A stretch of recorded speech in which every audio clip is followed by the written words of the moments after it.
Tony D and Little Joan in the background, and this is a screenwriter's tips on why the three-act structure is so important. Smash like and subscribe. Thank you for smash liking and subscribing. Check out my books, The Pineys, books 1 through 18, available at Amazon.com. Don't forget, Kindle Unlimited is free. I'm getting a lot more traffic on my channel for some odd reason. So I thought I'd go over some of the basics and why the three-act structure is so important to a screenplay and a movie. And really to most stories. There are exceptions outside the screenplay movie format. You know, if you're doing a novel, sometimes you're doing an experimental novel or one that's really, really long. So the three-act structure may not quite apply. It may be acts more than three. It may be a series of 3 acts and 3 acts and 3 acts. But for movies, it's pretty important to follow the 3-act structure. So just to go over the basics, the first act, you introduce the characters and the problem. Usually this is a problem your protagonist has to overcome in some way, and it starts some sort of journey. So you sort of establish a baseline for the characters who you're going to be watching, their problem, and then the event that sort of starts their journey. The second act is the journey, of course. Things get worse. In a horror movie, things usually get weird. In a comedy movie, things get funnier. And it starts to build. And you really have to keep building. So I've talked an awful lot about upping the ante. So in the second act is where you start upping the ante. So anything you did in the first act, you want to bring it back and do it bigger, higher. With comedy, you want to make it funnier. With horror, you want to make it more surprising and scary. With drama, you want to make it more dramatic. You don't want to go all the way. You don't want to push off a cliff at that point. But you want to start clicking it up. A step at a time. So you need to pace yourself in the second act. You don't want to come out gangbusters and do something that the third act can't top. You want to save your best for the third act. And of course the third act is the big climactic conclusion. The heroes usually win. There's some sort of change. The character doesn't come out of it the same. They're a little different. They're a little changed by the events. And then a denouement, a conclusion to sort of wrap it all up. Basically, in comedy, you push the concept off a cliff and just, try to keep the most ridiculous aspect of it. You heighten it until it's insane. In horror, you want to heighten the horror. Again, the most horrific thing. In drama, you usually want the biggest tragedy at that point, or the biggest emotional moment where the characters overcome, and so forth. The problem with movies that avoid the 3-act structure or try to change it is they usually lost focus on what they actually are. So for instance, not to pick on Avatar again, but Avatar is a big franchise and it's planned to be a franchise. I'm a little surprised they went 4 movies. But one could call the first movie sort of the 0 act, and then the second, third, and fourth movies, the first, second, and third acts in some respects. Really, I guess the second and third movies are the second act, and the fourth movie is really the third act. But I don't know. I didn't say it. But it's difficult when you have a franchise running that long to keep that gradual increase. Now, James Cameron planned these movies out. So on that, that means he could pace himself and make that work. In the case of Star Wars, though, I think the first three movies are pretty good. The other movies I would throw in the trash, but at least the numbers are right, right? So you got the first, second, and third movies, and that's like the first, second, and third acts. The original Star Wars movie, the Return, what is it? What is the second one? God, I forget the name of the second one. I'm going to say Revenge of the Empire, but that's not it. But the second one, where you basically set up what's going to happen in the third. The third movie, Return of the Jedi, is basically all payoff, right? It's all payoff. The second one ends at the character's pretty much darkest moment. So that works out well. I didn't see the other 6 movies, but at least it's structured properly. 1, 2, 3, 1, 2, 3. I think when some of these franchises, especially when you look at, say, the MCU, part of the problem becomes, with superheroes, you save the universe. Or first you save the planet. A lot of times you save the planet, right? Maybe you save New York City, but, you save the planet. After you save the planet, how many times can you save the planet, right? Before it starts to become the same. So that is an example of sort of heightening too much. Once Tony Stark nearly died saving the planet from the alien invasion in New York, it was going to be, you were going to have to up the ante a lot for Endgame to make it work. Now, I thought they were fairly successful for Endgame, but after that, where do you go? That was a big problem. Endgame, even just by its name, really ended, I think, for a lot of people, the MCU mega franchise. And, some of the movies in between weren't all that great. I hear the second Thor movie was almost unwatchable. I still haven't seen that one, by the way. I might go back and watch it, considering how awful the later ones seem. Although I did like Ragnarok. I thought that one came out pretty good. In the MCU, I think, and franchises like that, they lose sight of who the main characters are, what the main theme is. And there's often so much time in between these movies. Nobody remembers what the hell's going on. So that is a real problem, especially if you have, hundreds of millions of dollars invested in these films, and you can't even get guys to build upon what's gone before in a universe that's supposed to all take place in the same universe, right? I get it. They can't always get the same actors. Some actors are, they age out, they die, especially for superheroes, they get too old to play the character. They just don't want to do it. That's why Hollywood, I think, needs to go back to recasting people. They did it with James Bond, and despite how the current state of the franchise, that worked out pretty good for a while. It's about entertaining the audience and following the 3-act structure, so each movie builds and is entertaining and can stand on its own. The Bond franchise, again, is a good example for most of the run, how each movie kind of stands on its own, right? Sure, you've seen the previous movies and you know Bond already, even as you're watching a later Roger Moore or,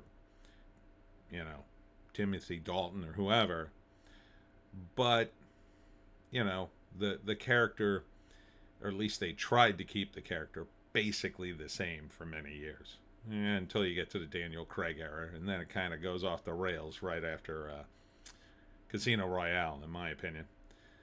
But I don't want to go down that rabbit hole. My point is, though, actually, that's a good example. The movie that comes, I believe, It's Casino Royale and then Quantum of Solace, I think, is right after. For me, it's one of the worst Bond movies ever made. The structure's kind of all over the place. Doesn't seem to make any sense to me. It on the one hand kind of ignores the three act structure in some respects, but on the other hand forces it back in at the end, causing some events just to happen merely because it's the end of the movie. That's bad as well. You want everything to seem organic. Screenwriters know, or supposed to know, what they're doing. So when you start the movie, wherever you start it, you know you're going to end, in the case of Bond, in a spectacular fight scene, usually on top of a blimp or a space station or whatever. And you know you got to go big or go home. But not all Bond movies had giant set pieces. If you look at The Man with the Golden Gun, really, that was not. It was a set piece, but it was also self-contained in an area that was relatively small as compared to, say, Moonraker or View to a Kill or something like that. The Man with the Golden Gun was just, I think it was basically in a house. It's Christopher Lee, by the way. Great Bond movie. I love that one.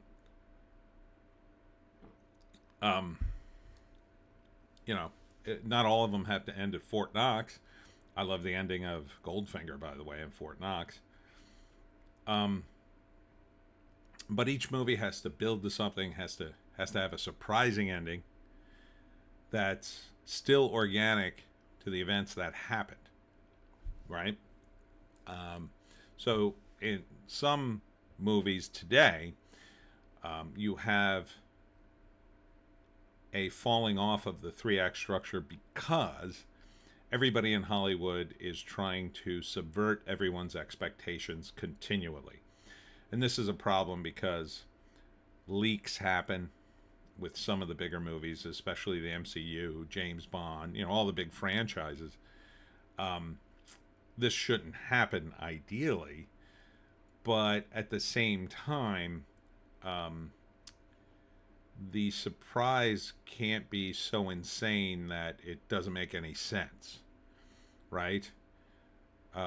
So, announcing that Bond is going to die in a movie, it doesn't really work.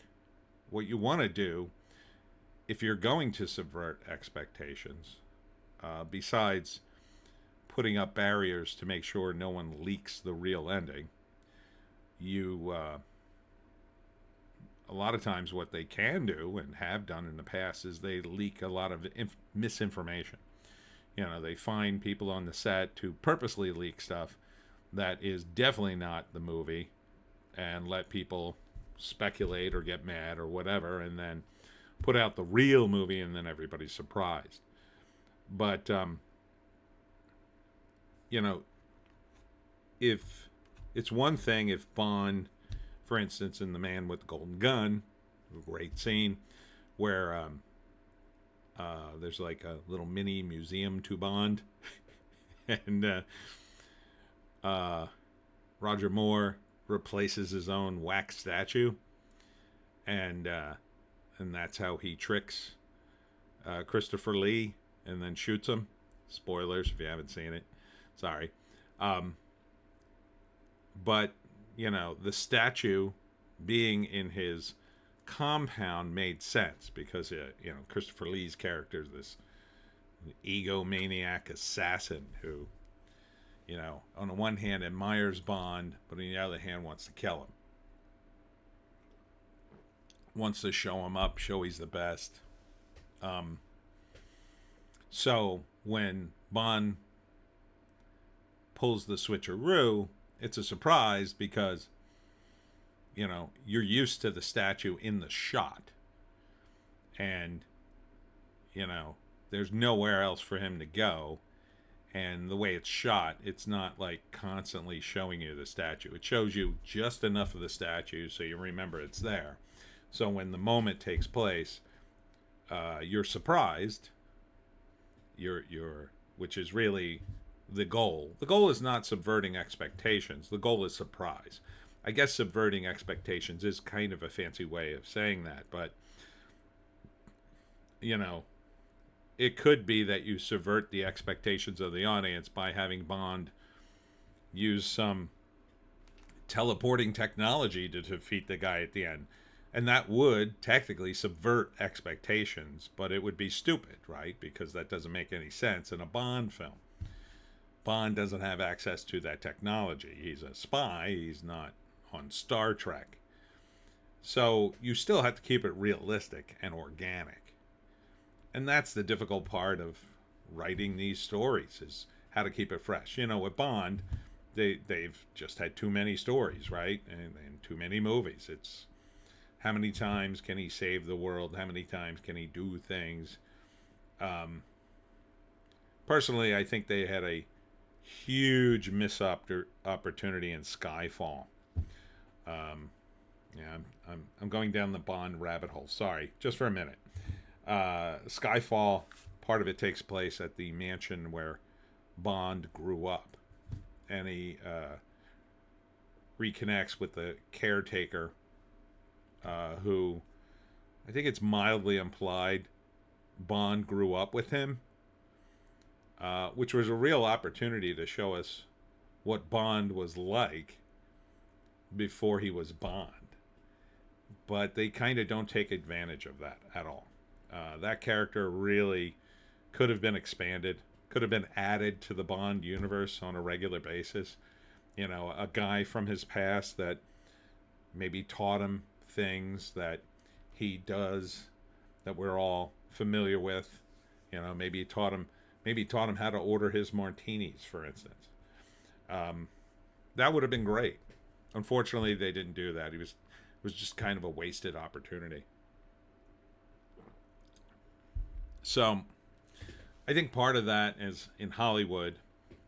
Part of the reason the creatives are kind of painted into a corner in some respects. They won't allow you to do certain things. Sometimes the suggestions are outrageous. You know, you can't do a Superman movie where Superman's dropping F-bombs. That's not Superman. Again, it may subvert your expectations, but it doesn't really jibe with the Superman character. This is why people were, I think, other than the Zack Snyder fans or stans, couldn't accept the Justice League movie totally. They had done things to the character that didn't seem on brand. You know, they had Superman killing people. Didn't seem like Superman. They had Batman killing people. Technically, he did that in the comics early on, but again, it seemed at this point off-brand for Batman to do that. So, you need the 3-act structure to keep you on point, and you have to use all of it. You can't just use some of it. When you look at some Zack Snyder's movies, I think the part of the 3-act structure he uses is definitely the fight at the end, and to some extent the second act, but it's the first half of the second act that really should set everything up for the second and third act to pay off as well as it could. And that's really where the weaknesses come in. If you're sitting in a movie and you're in the first and second act and you're kind of bored, but you're sort of toughing it out because you saw cool scenes in the trailer, you're probably not going to be that impressed with the final result. Because what that indicates to me is you're not emotionally invested in the characters, and there's not a real organic path to the big fight scenes you're eventually going to come up to. And that's crucial too. So if you only adopt part of the 3-act structure, and I don't even mean leaving out one of the acts, I mean you have to introduce the characters. The most important act in a 3-act structure is the first act. It establishes everything. Everything after that is just, the second act is mostly all heightening, and the third act is all payoff. So if you screw up the first act, for instance, if you put in an action scene that's way bigger than anything that comes after it, that could be a big problem. That's the delicate balance in the James Bond films. If your opening scene is too spectacular, it can overshadow the rest of the movie. It has to feel like, oh, that's just wrapping up something. Here's the real story. And the stakes have to be nice and high by the time you get to the third act. A lot of times in the better Bond movies, it's very personal. A lot of times it's the love interest that makes it personal. You know, Bond falls in love with the evil villain's,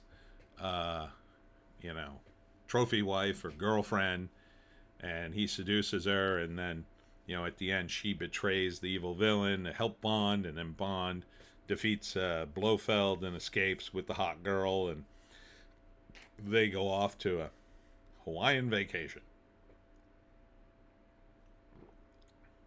So, a lot of people, or a lot of my clients back in the day, would say stupid things like, hey, do we have to follow this 3-act structure?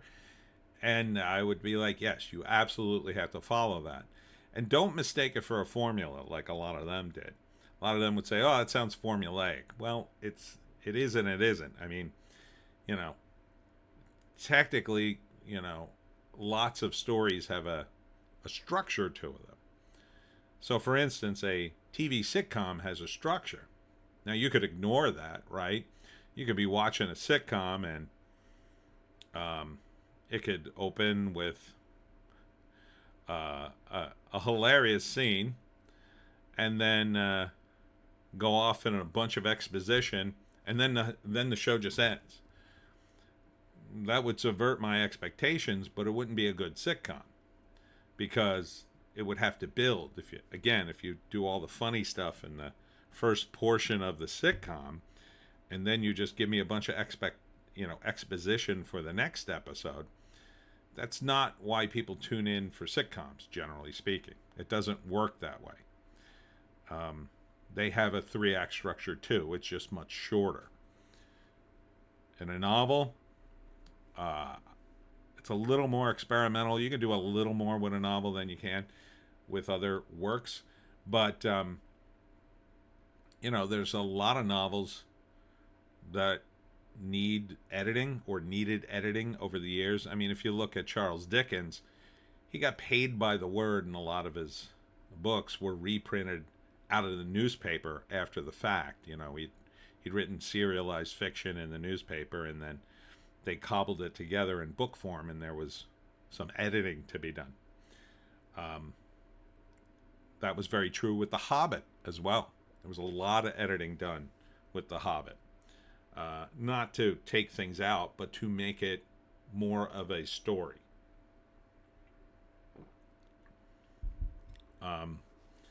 Video games, any kind of entertainment needs to follow a certain format. You won't want to play a video game that starts with the big boss. You build up to the big boss. You don't start with Bowser and defeat him and then go back and do the side quest. No, that doesn't make any sense. You build up to more complicated things as the game progresses. Usually. Kind of depends on the game. I mean, if it's shooting aliens, you shoot some little aliens in the beginning, and by the end, you're shooting building-size aliens and taking down the mothership. That's the general progression. If you start in the middle and then move on to easy aliens, it's going to feel like the game dipped. It's going to feel like, now the game's getting easier. Now I'm bored. The game should get harder. So format is very important. And typically you only have about 90 minutes to 2 hours to follow that format. That's another problem too. A lot of movies have gotten longer. for reasons I don't quite understand. On the one hand, one could argue that on platforms they're looking for more content, so they like it that the movies are longer. However, in the old days, sometimes what they would do is they would, do a cut of a movie that was about 90 minutes so it could have a theater release. And then when the DVD was released, you could add the extra scenes if the movie was popular enough. You could watch either version of the movie. The movie version you saw in the theaters, you could watch the extra cut scenes. I don't know why they haven't done that for streaming. Seems like it would be a good idea. Put a 90-minute version in the movie theaters, and then say, catch the Amazon full-length version with the cut scenes, or have both choices on Amazon or whatever platform you're on. I mean, that's easy enough to do, right? You can click a button and see the cut scenes, the one with the cut scenes, or you could click a button and see the theatrical release that was only 90 minutes. Depends on, which version you want to see. And maybe there's a third option where you just see the cut scenes because you already saw the movie in the theater. You just want to see the cut scenes. I'm not sure why this hasn't been done. It seems like it really wouldn't cost much. There's a ton of stuff on these platforms, and it seems like you'd do well. But understand too, like, another reason you should follow the 3-act structure. If you look at the original Star Wars cut, right? You watch that cut. It's a nice, tight movie. It's got good pacing. If you watch, there's a later cut where they add the Jabba the Hutt scene, and they add more special effects and more, stormtroopers riding those I forget, those creatures with the horns.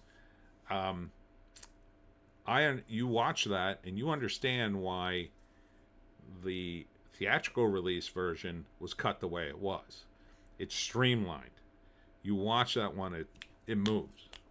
You watch the one with the extra scenes, and those extra scenes were cut for a reason. They kind of slow down the movie. To me, it does anyway. So you watch the extra scene with Jabba, which is kind of cool. But most of the extra scenes just feel like information we didn't necessarily need. And extra monsters and shots of monsters and aliens and stormtroopers that, again, just slow down the pacing of the thing. It's kind of, in that case, it's not so much not following the 3-act structure as you're adding more to the movie, in the 3 acts that were, essentially fat that got trimmed. A movie should at its heart be lean and tell a story that's pretty lean. So I always try to incorporate that in my works too, because the moment you luxuriate in extra scenes that aren't really needed but you feel are like fun and cool and interesting, you don't want to luxuriate that in that too much. Maybe once in a while, maybe if you build a fan base for your characters, one like Star Wars. I mean, the credibility Lucas had for many years, people wanted to indulge him and see extra scenes, and I definitely wanted to see the extra scene with Jabba because I had heard about it for years and I never knew what it was. And they originally shot that with, a guy who was Jabba, not an alien. He was more just a big fat guy, and then later they CGI'd over him. But anyhow, my advice to anyone who's deciding to work on screenplays is it's really about making decisions and keeping your screenplay as tight as possible. Everything in your screenplay has to move the story forward, and you must stick to the 3-act structure. Anyhow, that's my tip for today. I hope those basics find you well. And if you have any more questions about screenwriting or writing in general, I'd be happy to do a video about it. Leave your suggestion in the comments. Thanks for tuning in. I am at the Book Fest over in the Mercer County Library in Lawrence Township, New Jersey, from 10 to 2 today. So I hope you'll join me. And then on Sunday, I'll be going down to Bridgeton, unless it rains. I think it's going to rain in the morning, but it should stop. We'll be checking the weather. That's from 10 to 5 for the second day of the Fall Fest. Hope to see you there. We'll see you in the next one.